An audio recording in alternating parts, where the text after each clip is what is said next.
Welcome to QR Pod.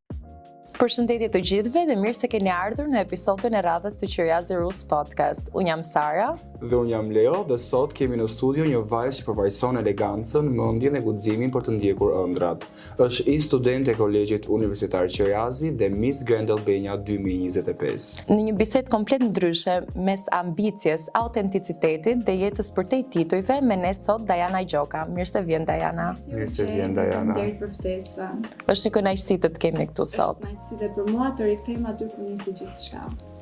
Dajana, si të ka ndikuar formimi yt në Kolegjin Universitar Qiriazi, ai profesionali dhe personali? Formimi im në Kolegjin Universitar Qiriazi më ka dhënë bazën që unë kam sot, vetbesimin, disiplinën dhe qartësinë në mendim për të vazhduar rrugtimin tim. A ke pasur ndonjë moment kur ke dyshuar tek vetja që sot e ke pikthesë? Po, ka pasur një moment kur realisht kam dyshuar tek vetja ime dhe prisja vjeshtën vazhdimisht nëse jam mjaftueshëm me zonja për ta mbaruar siç duhet edhe nëse kam forcën për ta çuar deri në fund, por realisht tani kur rikthehem edhe e mendoj ka qenë pika ime e kthesës sepse më ka bërë të punoj më shumë me veten time. Dajana, çfarë do të thotë për ty bukuria? A është pamje, mendje apo karakter? Për mua bukuria nuk është vetëm pamja. Pamja është një aset që ty të hap një derë, por mendja dhe karakteri janë ato që të mbajnë brenda. Kam kuptuar që bukuria nuk është vetëm paraqitja, por mënyra si ti flet, si sillesh, si i trajton njerëzit kur nuk të ndjekin kamerat. Pra është diçka më shumë se sa vetëm pamja e jashtme. Është ajo çfarë ti e brenda dhe rezaton tek të tjerët. Shumë e bukur dhe frymëzuese. Dajana, a ka ndryshuar jeta jote pas titullit të Miss Grand Albania 2025? Po, jeta ime ka ndryshuar, por jo në mënyrën si që shumë njerëz mund ta mendojnë. Titulli Miss Grand Albania më ka dhënë më shumë përgjegjësi dhe më ka hapur më shumë dyert të jem realiste, por thelbi im ka mbetur po i njëjtë. Ende jam ajo vajza që punoj fort, nuk dorëzohem, ndyshoj ndonjëherë nëse po i bëj gjërat siç duhet, por më ka dhënë më shumë përgjegjësi dhe vetbesim. Dajana, kush ka qenë sfida më e madhe për ty e këtij rrugtimi? Këtu do ndalem pak. E di pse, sepse pas një fitore fshihen gjithmonë sfidat edhe vështirësitë. Sfida ime më e madhe ka qenë të mos humbas veten time midis pritshmërive të tjerëve, sepse në këtë rrugtim ka patur zëra, krahasime dhe presion për të qenë perfekte. Por realisht sfida ime ishte të qëndroja autentike dhe besnike ndaj vetes time, të mbroja aurën time, qetësinë time edhe veten time, të isha realiste. Kjo mendoj ka qenë një ndër sfidat më kryesore. Pastaj sfida tjetër ka qenë Tajlanda dhe ritmi intensiv që kemi patur atje. Mbaj mend ne të vona që ishim në prova, zgjime shumë të herët. Pastaj klima dhe ushqimi nuk e di, këtu na duhet një ditë për të folur. Unë ende nuk isha ambientuar me ushqimin edhe klimën që kishim atje. Dhe presioni për të qenë on top çdo ditë. Domethënë të gjitha miset ne kemi qenë me nga 3 orë, gjumë, 4 orë, edhe duhet ishim çdo moment on top, pavarësisht provave dhe orareve të zgjatura që kishim, ne duhet të ishim të bukura, on top për të bërë show, momentin që fancat vinin dhe kamera ishte e drejtuar nga ne. Dhe presioni do ketë qenë shumë i lartë. Po. Për qenë sa më on top dhe për ta përfaqësuar shtetin tënd në mënyrë më dinjitoze. Dhe në të gjitha këto, sfida ime më e madhe ishte të ruaja disiplinën dhe profesionalizmin tim. Aty kuptova pastaj që bukuria nuk është gjithçka. Forca dhe mendja janë ato që të mbajnë realisht në këmbë. Është ajo që thej, që bukuria të çon deri diku, pastaj është mendja dhe karakteri. Vërtet. Duke qenë që unë kam ndjekur sadopak aq sa kam pasur kohë. Sadopak Leo the, po vajzat e bukura duhet të suportohen shumë, sidomos kur përfaqësojnë vendin tonë. E vërtet e qëndron kjo. A do na tregosh ndonjë papaskem që ka ndodhur gjatë Nuk di cilën të tregoj më para, aty ka patur shumë ndodhi për 3 javë që kemi qëndruar, më zhdukur sikur kam ndenjur 3 vite dhe kur jam kthyer në Shqipëri për 2 muaj vetëm kam flet gjumë. Dhe sa herë që miq mi binin telefonin për dalin kafe, Dajana ishte në gjumë dhe më thonin akoma ti në gjumë. Ka qenë intensive dhe lodhshme si eksperiencë, por të ka vlerëtur mbi të gjitha. Patjetër, është një eksperiencë e cila ndodh vetëm një herë në jetë dhe ku ka më bukur se të përfaqësosh vendin tënd në një skenë ndërkombëtare dhe aq të madhe siç është Grandi. Pasi u ktheve, si e përballove presionin e publikut edhe jetën personale?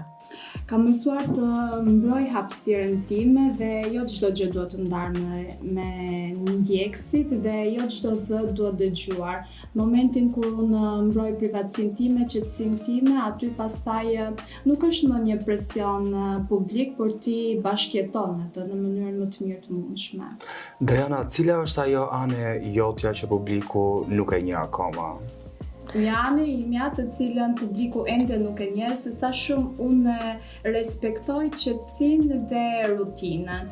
Pas gjithë angazhimeve dhe presioni të jesh me njerëzit dhe në kontakt me njerëzit, unë kam nevojë të rikthehem në atë qetësinë time, sepse unë aty rimbushem edhe vazhdoj.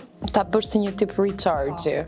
Ato e kanë nevojë të gjithë, edhe është e vlefshme për çdo kënd, të gjithë e kemi nevojë. Unë vlerësoj shumë momentet e thjeshta, janë më shumë domethënëse se sa momentet ritmike. Diana, a ka patur një role model që ke pasur gjatë jetës tënde që të ka frymëzuar?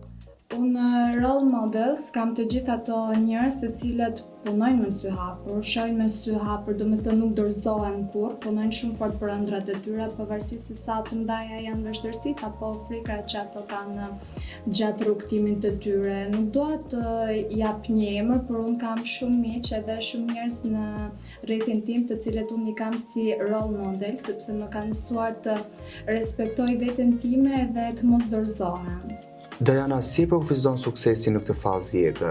Në këtë fazë të jetës, sukses për mua është të bëj paqe dhe të jem me qejf me veten time, sepse është shumë e rëndësishme për të vazhduar sukseset e tua dhe rrugtimin tënd, ti të jesh në paqe me atë çfarë ti je, me personalitetin tënd, të di që e kam dhënë maksimumin dhe të di që po e jap maksimumin, të ruaj marrëdhënie të shëndoshta me njerëzit që i dua. Kjo është shumë e rëndësishme. Po, sepse është ndjenja që ti je duke ndërtuar diçka me qëllim, jo thjesht për të shënuar arritja dhe titull. Diana, ti ke studiuar për financë në Kolegjin Universitar Qiriazi. Si të ka ndihmuar pjesa e financës për të bërë branding të vetes tënde? Studimet në financë realisht më kanë ndihmuar shumë në këtë pjesë, sepse nuk e kam parë veten time si brand vetëm nga ana estetike, por dhe nga brenda, që do të thotë të di kur të investoj, të di kur të them jo dhe të di kur të ndalem. Ne duam të dim si ka qenë Diana studente në Kolegjin Universitar Qiriazi, ndonjë kujtim të bukur. Çdo ditë ime si studente ka qenë shumë e bukur. Unë marr gjithmonë me vete nga eksperiencat e mia, marr gjithmonë vetëm kujtime më të bukura dhe sidomos në Kolegjin Universitar Qiriazi kam patur vetëm ditë të bukura. Që nga momenti kur mblidheshim të gjithë shoqëria për të pirë kafen e mëngjesit, pastaj për të shkuar te leksionet, ai presioni para provimeve, aktivitetet e ndryshme dhe çdo ditë ime si studente diplomimi, që është një pikë kyçe, çdo ditë ime ka qenë shumë e bukur realisht. Nëse jeta jote do ishte një bilanc financiar, kush do ishte fitimi më i madh për ty? Fitimi im më i madh do të ishte vetbesimi, ai moment kur ti kupton që mund t'ja dalësh, nuk e ke forcën nga brenda, por ke vullnetin. Pra vetbesimi ka qenë pika kyçe në jetën time që ka ndryshuar shumë gjëra. Kam mësuar të i besoj intuitës time, të ngrihem pas çdo sfide dhe të mos e mas vlerën time me arritje të shpejta. Kjo ka qenë shumë kyçe për mua në jetën time. Nëse Diana nuk do ishte pjesë e botës së bukurisë, çfarë do bënte Diana sot?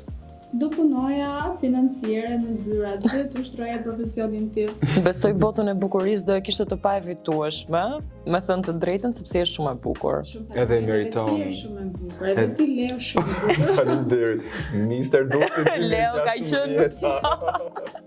Diana, me të vërtet jemi shumë të lumtur që ti e ke fituar titullin Miss Grand Albania 2025 dhe ke përfaqësuar Shqipërinë me shumë dinjitet dhe jemi shumë të lumtur për këtë gjë. Shumë faleminderit. Diana, çfarë mesazhi ke për të rinë që duan të ndërrojnë, duan të marrin hapa, po kanë frikë? Atë çfarë unë i kam thënë vetes time, të guxosh, edhe kur ëndrat duken shumë të mëdha dhe të parealizueshme, nuk ka asgjë që nuk realizohet, punoni shumë fort, besoni në ëndrat tuaja sepse një ditë do finalizohet gjithçka. Diana, kam edhe një pyetje të fundit, para se të kalojmë tek raundi joni i Quick and Fire. Ndërpres edhe unë pak tani, edhe unë kam një pyetje tjetër për Dianën, kështu që Okej, bëje ti se unë dua ta lë timën përpara Quick and Fire-it. Okej, Diana, unë kam parë një intervistë tënde ku kam kuptuar që Diana përveç se është e bukur Sara, ka qenë një vajzë jo fort e urt, ka qenë pak e vajza që shtinte në sherr, kushërin të lagjes. Si ka qenë Diana një vajzë e vogël? Unë kam qenë një vajzë shumë e shkallë, nuk i lija dy kur bashkë, por gjithmonë e kam patur zemrën e bardhë, do të thënë nuk kam bërë keq, thjesht kisha qef të luaja, isha pak a shumë si një çon çaraman aty. Por kaq. Diana, për kurorën që keni fituar në Miss Grand Albania 2025, a është rregulluar kurora? Dim gjë? Është rregulluar, nuk e shoh. Sepse ne e kemi sill diçka për ty sot. Ne kemi një kuror. Se do donim të ta vendosnim. Shumë faleminderit. Ta përfaqësoj edhe këtë vit në Shqipëri.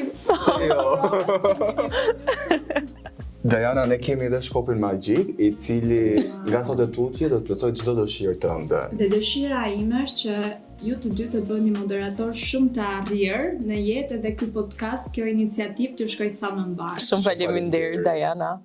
Tani do kalojmë tek pjesa jone e preferuar, si gjithmonë, Quick and Fire Round. Do shijojmë. Diana, do të jenë disa pyetje të shpejta me përgjigje të shpejta dhe nëse nuk e përfundon plotësisht në kohë, do kryesh një dënim në fund. Okej. Fillojmë. Një dënim i bukur. Intuit apo arsye?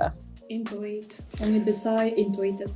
Nëse Diana do zgjidhte vëmendjen apo qetësinë, cilën? Të dyja bashkë, të ishin një miks i bukur. A je midis perfeksionizmit apo autenticitetit? Autenticiteti. Diana do zgjidhte rregullat apo instiktin? Instinkt. Turm apo vetmi? Vetmi në raste, më shumë vetmi. Do doje të zgjidhje sfida apo rati? Sfida, gjithmonë për sfida. A je midis heshtjes apo fjalive të forta që japin mesazh? Mesazhe të forta. Okej. Diana do zgjidhte me mendje apo me zemër? Gjithmonë me mendje, nuk bëjmë përjashtime me zemrën, por primarisht mendje. Moment apo kujtim? Kujtim, për gjithmonë. Kush është Diana sot? Ëndrrimtare apo realiste? Realiste. Edhe pak ëndrrimtare, por realiste.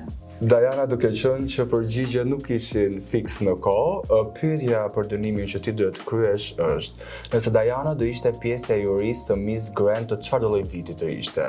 Kemi dy konkurrente, Valbona Selimllari dhe Adrola Dushi. Tani kjo është një pyetje shumë e vështirë, Leo, sepse edhe Valbona Selimllari dhe Adrola Dushi janë ikona bukurie dhe ky është fakt, por do zgjidhja Adrola Dushin sepse është më pranë shijeve të mia. Diana, shumë faleminderit për këtë intervistë, ishte me të vërtet shumë kënaqësi për ne. Faleminderit. Nëse mund ta përmbledhim me një mesazh të shkurtër për gjithë të rinjt, diçka që ti do doje ta kishe dëgjuar kur ishe studente. Mesazhi im për të gjithë të rinjt është të besojnë fort në zërin e tyre të brendshëm dhe jo në zërin e jashtëm, çfarë të tjerë të thojnë dhe sa të pamundura ua bëjnë ëndrat, punojnë shumë fort, të pasqyrohen dhe sa më shumë me dije, të mësojnë shumë fort edhe pse jo t'i prekën ëndrat e tyre. Diana, shumë faleminderit që ishte pjesë e Qiriazi Roots Podcast bashkë me ne. Urojmë shumë të kesh sa më shumë suksese në hapat e tu në të ardhmen. Shumë faleminderit edhe juve, unë sot jam kënaqur vërtet shumë dhe arrit shimajat me këtë iniciativë kaq të bukur që keni marrë. Faleminderit shumë. Të njëjtat gjë edhe për ty, arrit sa më lart aty ku do doj zemra. Faleminderit. Dhe deri të premten tjetër, mos harroni se titullet dhe çmimet vinë e shkojnë, por ajo që ndërtoni brenda vetes është ajo që përvaqëson gjithmonë. Shihemi të premten që vjen. Faleminderit dhe shihemi.